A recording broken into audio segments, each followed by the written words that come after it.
on, you bastard! Brought to you by supporters who probably have better taste than this schmuck.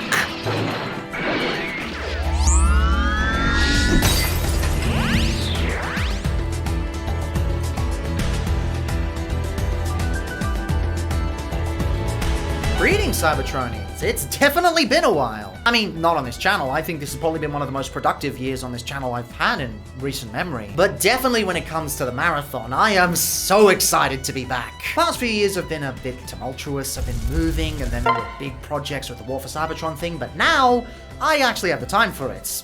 Debatably. I am filming these sections a few days before the actual marathon is about to start, so we'll see how we go. So, where do we start? Well, G1's a good place to start, isn't it?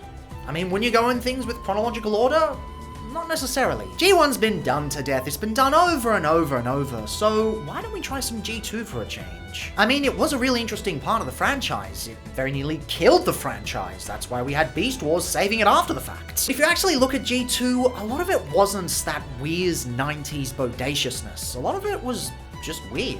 They were desperately trying to figure out where certain things would fit and where they wouldn't. And as a result, there's certain decos people tend to forget about. These days, modern fans will happily remember Toxitron, even though it never released. They'll remember Laser Prime, they'll remember Stalker, even though Stalker's G1 and not actually G2. But Bumblebee and Hubcap, those ones often get forgotten unless you're in specific G1 collecting groups. Yeah, there's been a Masterpiece release, but there hasn't been a lot of specific focus on these characters. So, why don't we shine a light on things? G2 was all about the 90s craziness, but we often forget that a lot of 90s craziness was chrome. You see it in these, you see it in the Beast Wars Transmetals, you even see it a bit in Beast Machines, but by that point we're in the 2000s, so it's a bit different. The chrome on these does look quite nice, and it's one of the more durable chromes we've had over the years of the franchise. Now you can see there are chrome chips on these two copies, but these are the two chrome chips I got when I received them. I purchased these from Michael several years back, and he actually sold them to me because of these chrome chips. And no chips have been added since then. I've just sort of kept them as sturdy as I can. But chances are, if you're going to be buying these on the aftermarket, they will be coming with chrome chips and maybe even buggered tires. The G1 Bumblebee mold and all of its mold-alikes, they're different molds, but they transform the same. The rubber tires have a tendency to crack. In fact, that's a thing with a lot of G1 toys overall. Just something to be careful of on the aftermarkets. I actually didn't realize until I was getting ready to film, but this is my only G1-alike Bumblebee. I thought I had a regular G1 Bumblebee. In fact, I might go back and check the videos and see if I do. But I can't seem to find it. It's just this little guy, and I mean,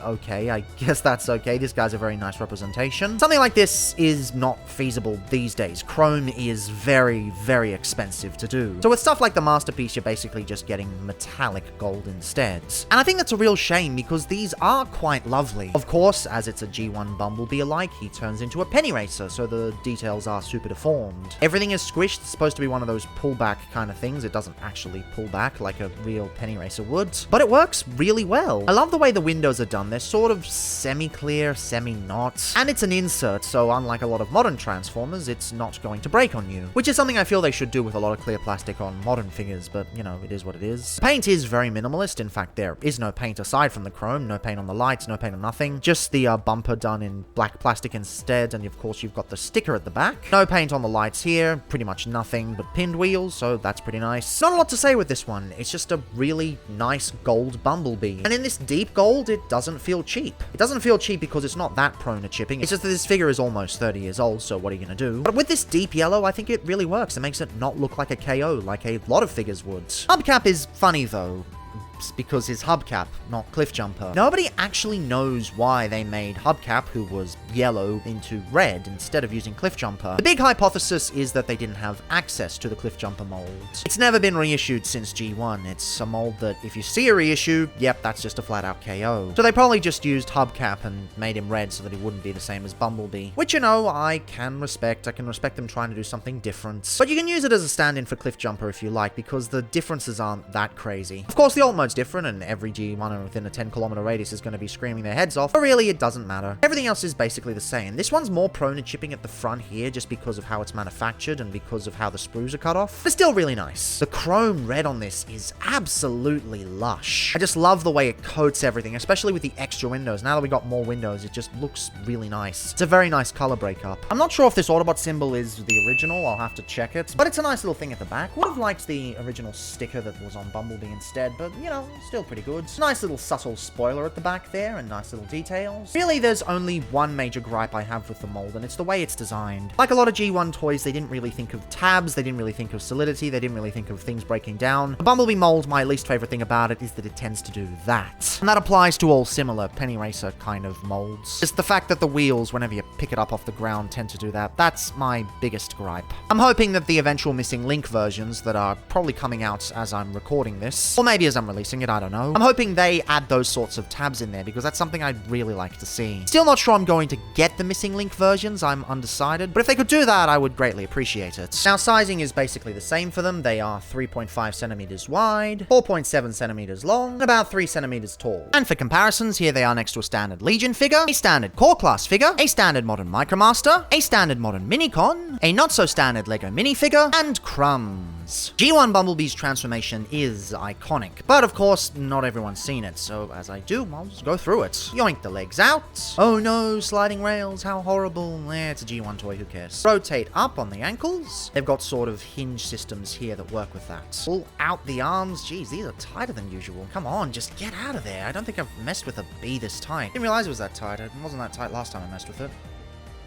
Oh yeah, the backpack is also die-cast metal, so you can see it chipping. Hooray! And you flip up the head, and we're good. And in robot mode, now that you've got even more color breakup, these both look really nice. Bumblebee I've always been a little less fond of than the other versions of the mold, simply because of the way the chest works. In the way the toy-accurate chest works, you've got a big slope down that turns into a bit of a beer belly, where the actual windshield is right under there. So I don't know why they picked this particular one to be the front runner of the franchise, I guess because the bug is a bit better known than the other vehicles. But still, it's pretty nice. You've got that classic G2 visor on the head, although I guess I should say classic G1. Yeah, a lot of people don't realize G1 Bumblebee had a visor, not the mouth that he had in the cartoon. And that's a big point of contention among the reissues of G1 Bumblebee, because these days they tend to use the Walmart/Cotton On reissues from the Bumblebee movie, where they retooled the face to be more toon accurate. A lot of G1 fans don't like that. But with G2, you're getting the classic face. It's actually really decently proportioned for a mini-bot. You've got okay sized legs, the arms are a bit far out, but they're not that bad. They at least look like arms. Granted, this means from the back you've basically just got scaffolding, one going this way, one at the bottom going that way. But I mean, G1 toy, what are you really gonna do? Sky really does look resplendent, although nowhere near as resplendent as Hubcap. This is just gorgeous. The mechanism actually works a bit better on this, so you can see the feet splay out a bit more. The arms, I feel, are a lot better defined because they've got these little shoulder parts here from the way the vehicle mode works. Head is actually really good for a G1 toy. It's well defined. The orange paint's not the best, but orange is a really difficult color to do, and I've seen way worse on figures before. It does look a bit messy from the top with the way the plastic tabs into the other types of plastic, and you do have the mold sprues on the top here, but still, this red goes incredibly hard. And I reckon I prefer the proportions as well. Because of the way the windows work, you've got the nice window at the back there. I think it works a lot more effectively. Although, looking back at Bumblebee, I guess that's why the Netflix version turned out the way it did. It was going for a more toy-styled chest than a toon-styled one. And I guess that's why a lot of people did give it some concessions. I get why, I get the accuracy now. I just still don't agree with it. I think that SS86 did it a lot better. Anyway, I don't really have a lot to say about them. They're very simple and they're very nice. So really it's just articulation, which is arms. And maybe the feet can move down, but that doesn't really accomplish much and they sort of click into place properly anyway. Also, neat little thing, they have Autobot symbols on their feet. Specifically the G2 Autobot symbol. Same with Bumblebee. It's a nice little feature. They all had that kind of printing on them.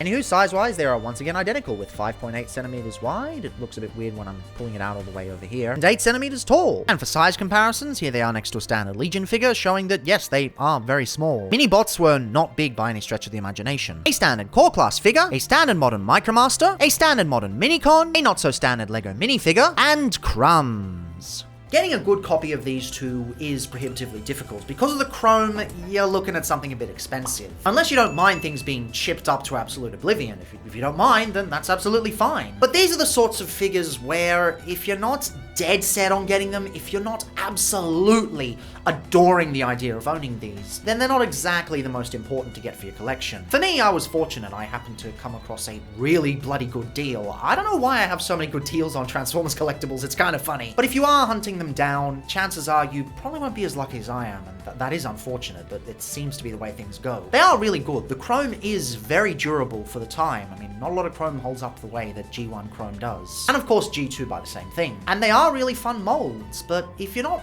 really that into this specific version, you can just get one of the many other reissues. They're all basically the same. I mean, hell, get the Missing Link version that's coming out now. That'll work too. They are great. They're just not something that I feel would be a priority for most of the people watching this channel, and that's okay. Not everyone has to be that crazy into these. But enough G2. Let's go to some G1, because everything has to be G1. Tomorrow, we go back to the start of the franchise, except it's not the start of the franchise, but it is a throwback to the start of the franchise. We're gonna get small. Smaller than we usually get. Perhaps even the smallest. See you tomorrow.